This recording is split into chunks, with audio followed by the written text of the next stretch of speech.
हा सर.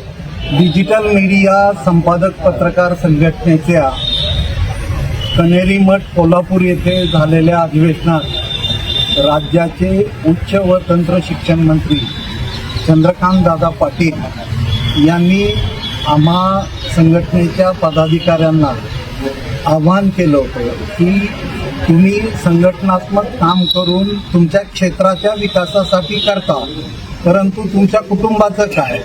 तुमच्या कुटुंबातील मुलामुलींसाठी, विशेषतः मुलींसाठी तुम्ही स्वतंत्रपणे प्रतिष्ठान स्थापन केलं पाहिजे, अशा प्रकारची विनंती त्यांनी केली होती, सूचना केली होती.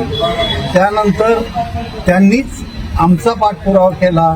त्यांनीच आम्हाला हे प्रतिष्ठान स्थापन करण्यासाठी मदत केली आणि प्रतिबिंब प्रतिष्ठानचं उद्घाटन मागच्या महिन्यात पुण्यात झालं.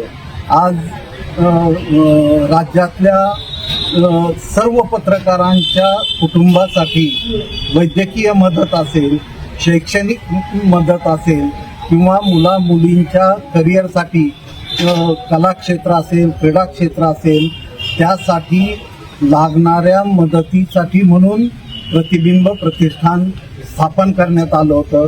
आज मला सांगायला आनंद होतोय की काल पहिल्या टप्प्यात आम्ही राज्यात जवळजवळ या वैद्यकीय शिक्षण आणि क्रीडा हे मिळून जवळजवळ 11 लाख रुपयांची मदत ही राज्यातल्या पहिल्या टप्प्यात आलेल्या अर्जापैकी पात्र लाभार्थींना काल वितरित झालेली आहे. या निमित्तानं आमच्या प्रतिबिंब प्रतिष्ठानच्या वतीनं, राज्यातल्या डिजिटल पत्रकारांच्या वतीनं मी चंद्रकांत दादा पाटील यांचं आभार मानतो की त्यांनी कोल्हापूरच्या अधिवेशनात दिलेला शब्द पाळला आणि प्रतिबिंब प्रतिष्ठान जिवंत ठेवण्यासाठी ते सातत्यानं भविष्यातही मदत करत राहतील, अशा प्रकारची विनंती मी त्यांना या पत्रकार परिषदेच्या निमित्तानं आज केली.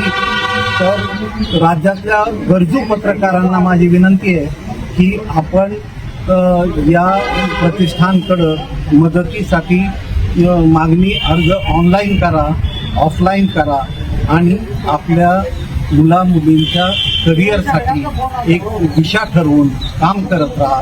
धन्यवाद.